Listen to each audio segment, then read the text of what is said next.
it's time for a Friday Reads. It has been a rough week here. My great-grandma, Ruby, passed away on Tuesday morning. She was actually I featured her in my last vlog, just dropping some wisdom. So I'll link that above and in the description box as well. Yeah, she was 98 and a half. In her own words, she was a pioneer. Her family, she was born in Arkansas in 1922, and when she was 3 years old, her family moved from Arkansas to Oklahoma in a covered wagon.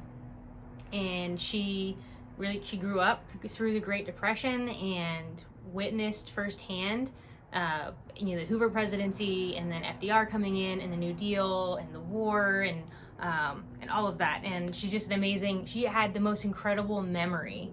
And I'm so glad that I had done this, but I have video recordings and mostly audio recording of her just telling me stories from back on the farm and what life was like.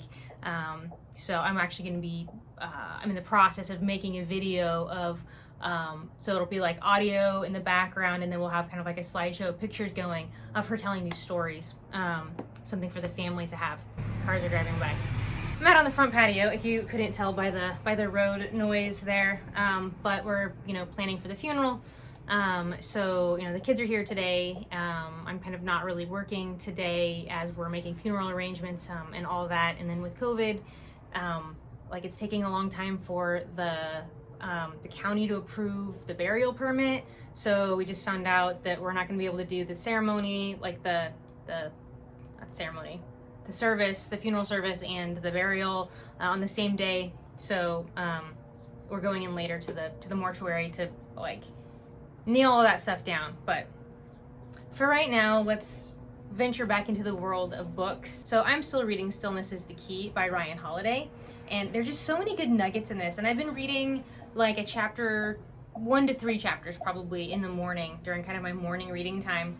And I've also been meditating every day this month, and so it is a really good pair. And I have so many little underlinings in here. And what I've been doing, I learned this from this productivity YouTuber, Matt Ragland. He will do if you're anti-dog ear, turn away, but turn down the corner of the page, but then also write like a word or a phrase to remind you of what that actually is. So that's a little trick that I learned from him that I've been using, but just wanted to read you another quote from this. I think I read a quote in the last one too. So he's talking about limit your inputs is the name of this chapter, and basically just, the news is always on, or we're always listening to something or watching something, and it's so rare that we actually are just quiet with our thoughts and not having input. So this ending the chapter, he says, "We'd rather make ourselves miserable than make ourselves a priority, than be our best selves, than be still and in charge of our own information diet."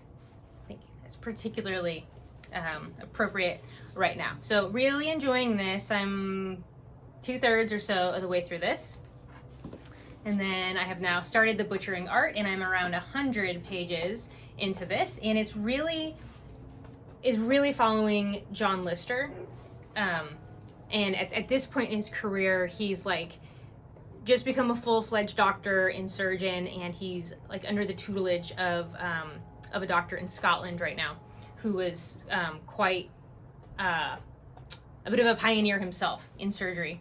So it's kind of a parallel, somewhat biography of John Lister and a history of medicine and surgery at the time. So I'm enjoying this, but I really wanted some fiction. I wanted something to kind of take my mind off of things. So I started Conjuring Women by Afia Atakora. I don't remember whose channel I saw this on. I saw it on someone's channel maybe a month ago, and then I happened to be in the used bookstore and saw it, and all I remembered was kind of slavery, the American South, and magic.